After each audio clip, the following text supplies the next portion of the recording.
Last minute pack up before we go.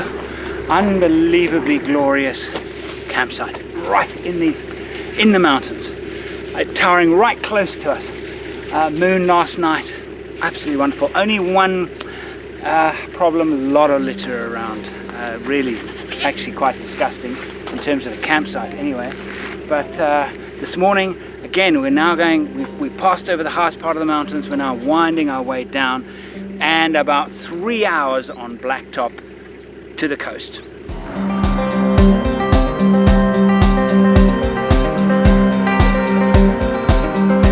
For the past 6 days, I've been touring Oman in a Toyota Land Cruiser 6-wheel drive. Gwyn and I are travelling with expats Sean and Andronette Mayer. We've come via Dubai, through the Oman highlands, and are poised to drop down to sea level and the coast. What I love about Oman is that there is a surprise around every corner. Who could have anticipated wedding cake houses? Or that's what Gwyn and I dubbed these beautiful pastel-coloured villas, so beloved by the Omanis.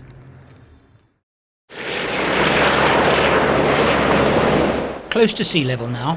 From Al Hamra we've dropped as far as we can go, where the wadis are broad and stony. Echo!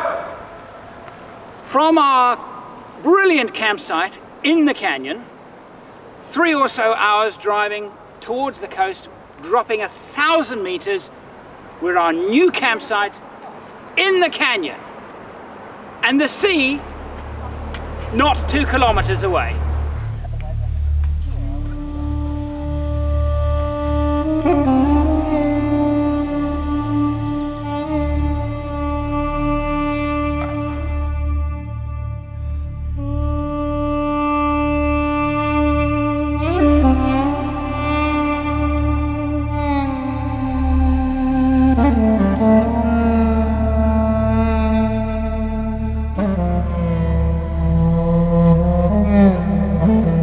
Oman has been extraordinary.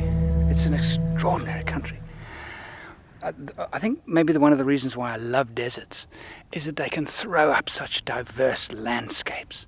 I mean, look at this place. Did you ever think, I didn't, did you ever think that a place like this could exist in the Middle East? I mean, I have always thought the Middle East would be lots of sand, dunes, sand, dry desert. Yes, it's lots of that.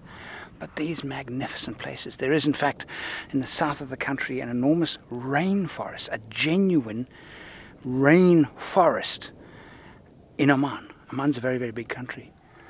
But what a campsite. I mean, there is a bit of litter around, yeah, I'll give you that. But it's, I mean, look at that campsite. Isn't that exquisite? When we collected the vehicle from Dubai, from NSV, who prepared it for us, and they showed me the vehicle, I was just, what an incredible thing, I can drive that thing. And then immediately the practicalities struck. How am I going to actually travel with it? How am I going to film it, carry my equipment, when it's only a single cab?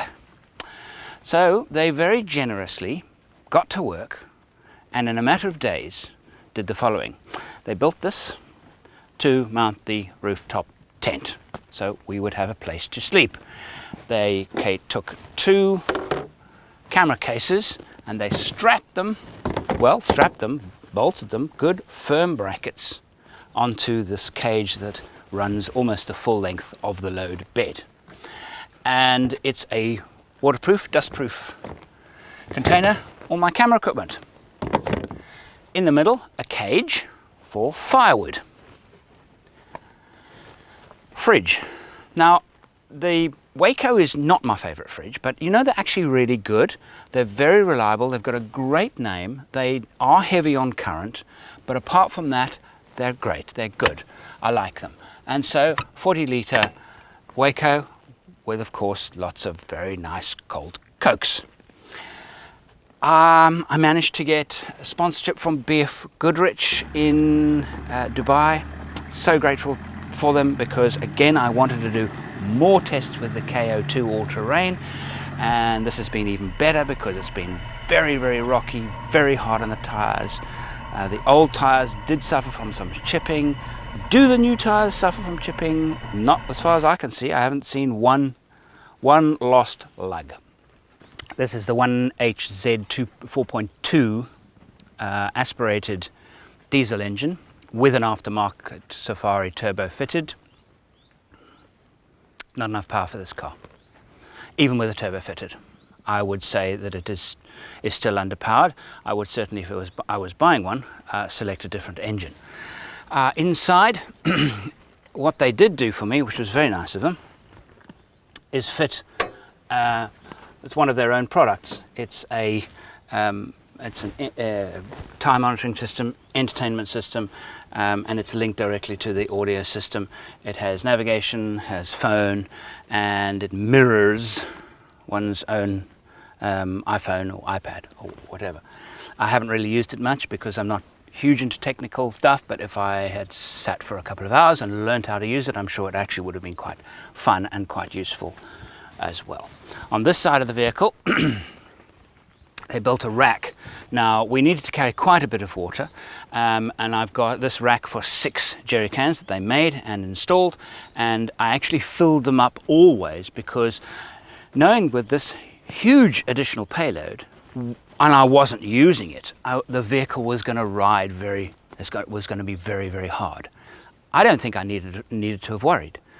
The ride is not hard at all, and this is, even with all this stuff, I'm not heavy. I'm not remotely close to the payload maximum, and it is not a hard ride. In fact, it's a very, very good ride. The Arabian Sea, quite warm. The road travels for miles next to the coast.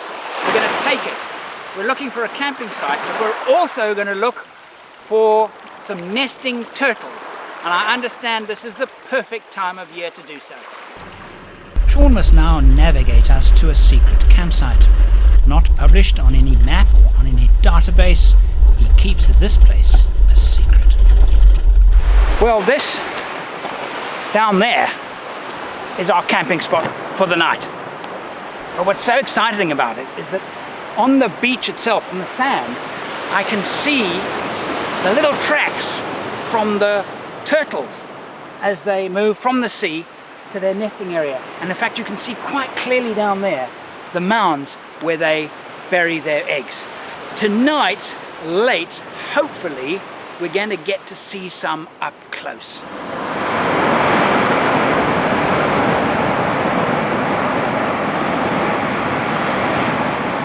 The beach is abundant with life.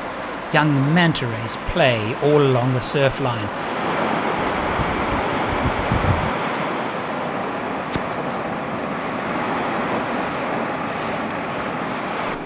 While in the rock pools, fish and crabs are plentiful.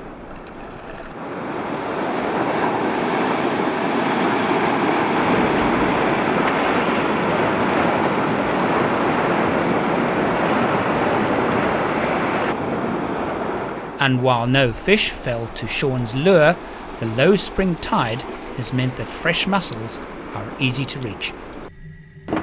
Full of nonsense. However, the main course will be roast beef.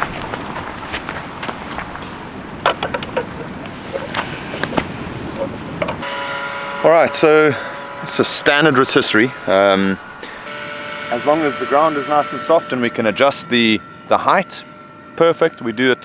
Why suffer when you're camping when we can have a beautiful roast? So the line of rocks, we're on Turtle Beach. We've got to try and ensure that the flame is no bigger than the rocks. What happens at night, if we're lucky enough tonight, we'll see the turtles hatching, and if that happens and the light is obviously shining from the fire, you'd find that the turtles would follow the light instead of following the moon going back to the ocean. So what we're looking at to do is to ensure that the fire is contained, there's no light, physical open flame, and so that we see turtles going the right way.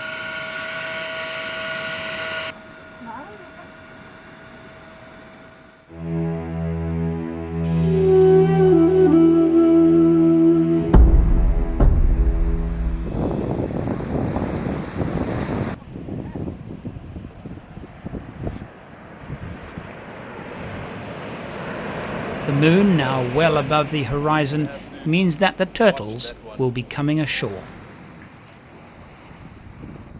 A dead pufferfish, obviously killed by fisherman's gut. And the remains of an eel. And there it is, a green turtle. She's on her way up the beach to lay eggs.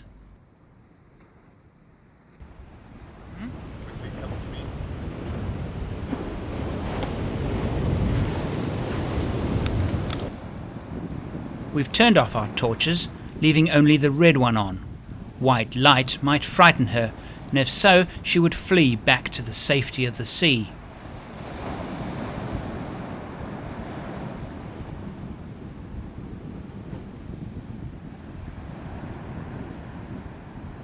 On a typical night, a female might dig as many as 10 holes, searching for just the right spot to leave her eggs.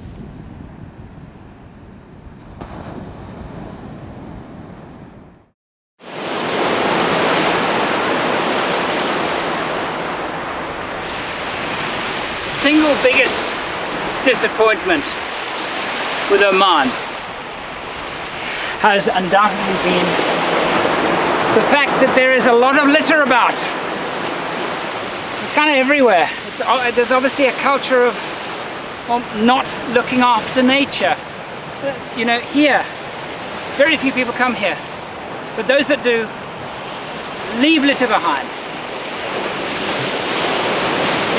It's quite saddening, actually. It hasn't spoiled my experience of the country to the least degree, but it's constantly there, litter lying in all these wonderful places.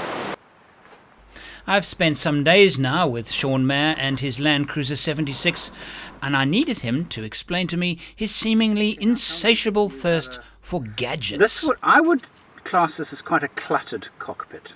Extremely. So go through briefly what each thing is doing. So what we got here, start off with the Garmin GPS, proper navigation. So we use this all the time to get from A to B. It's full off-road capability, so off the beaten track, this is the only way to go. Which model is that? This is the Montana 650. Okay. All right. It has the camera ability, which I never use anyway, but it has the ability when you store a waypoint to take a photo, and once you've done the photo, it stores that as a waypoint, and you can actually visually see this was that beach instead of the next beach. Okay. However, the issue that I have with the Garmin, it doesn't give me the topography, it doesn't give me dead ends into dry riverbeds, or especially navigating through the dunes. With a heavy car like this, we can't go dune bashing, we have to get around them, and we have to snake our way through the mountains, or the dunes for that matter. I use an iPad for that.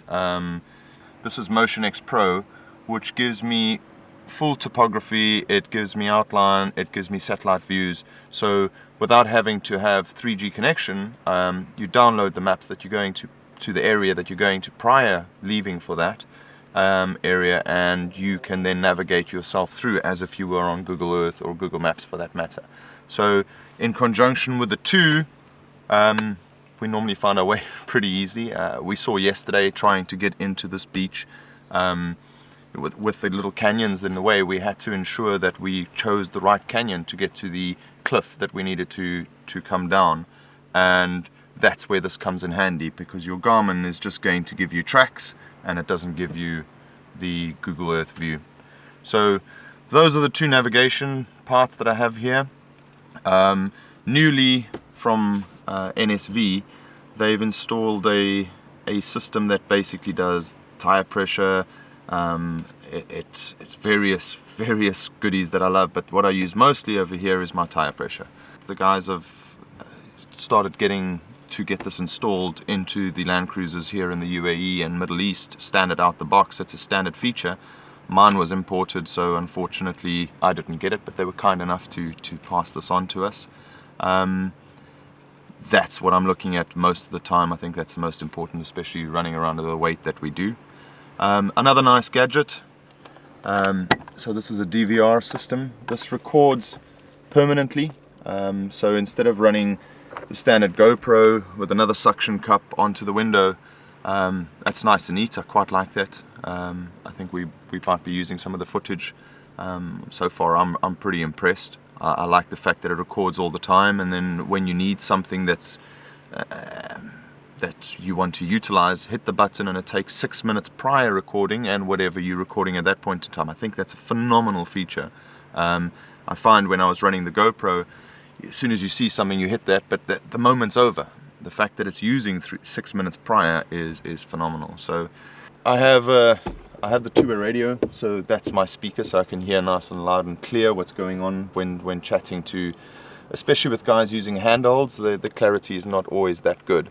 So it's up there nice and loud. So we use that for the comms, quite good range. Above me over here, which you cannot see, I have my fridge monitors so I run 2 fridges. One is a freezer.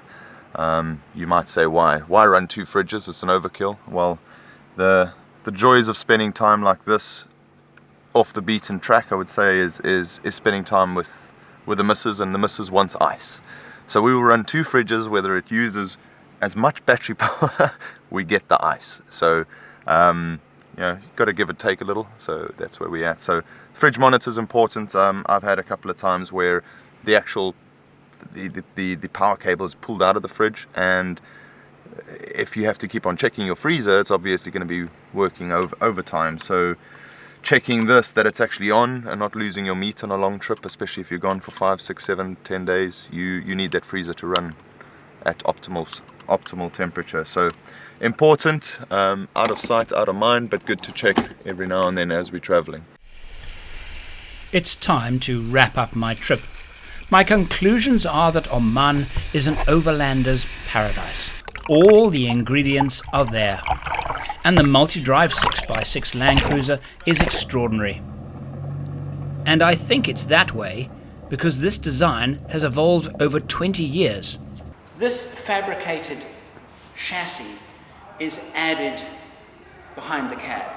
They don't take the Toyota chassis and modify it. They literally cut the Toyota chassis, build this, and add it on. So everything you see here is part of the 6x6 conversion. This is where they build the axles. They're not the standard axles. They are all new. You can see here heavy reinforcements, and they're also wider than the standard Toyota rear axles. Back and front, they turn one around, so the one differential is on the right and the other differential is on the left. The power splitter consists of an automatic locking differential and an extreme duty chain drive located behind the main gearbox. This is what enables such extreme rear axle articulation, the key to the system's success. I was a little bit worried about this machine being this big, heavy, difficult to maneuver vehicle, particularly on gravel tracks, and this pass has been, to me, the ultimate test for gravel road driving, because I've got switchback after switchback after switchback, steep downhill, steep uphill. I thought this thing would suffer from acute understeer because you've got all that rubber behind you and just the normal rubber in front doing the steering. Amazingly, it feels like a standard Land Cruiser. It errs a little bit on the oversteer, not on the under. Well, it's actually pretty neutral. You can get the back to come out, but I'm amazed on how normal it feels. It now has an enviable track record of reliability, so much so that I think I want one for myself. Oh well, maybe one day. Come to the end of our Oman expedition. I like to call these trips expeditions because every one there's a sense of, these shoes are not ideal for this. There's a sense of the unknown, and I like the word expedition. It is an expedition. All the excitement of an expedition, that you really don't know what's going to come next. And while Sean has been a great guide, there have been days where he hasn't known quite where we're going to end up. And of course, for Gwyn and myself, We've never been to this country, and it's been a revelation. And I think what makes me think, my last thought about Oman is the fact that it is unbelievably diverse, from the mountains to the sand seas to this. Absolutely fantastic. Friendly people, really friendly people, welcoming. And I always think it's special to end an expedition on a high. And there is today's high. Isn't that fantastic? I think that is absolutely brilliant. We have had an incredible experience, and it's all been possible, and the videos that will follow are because of our Patreon supporters.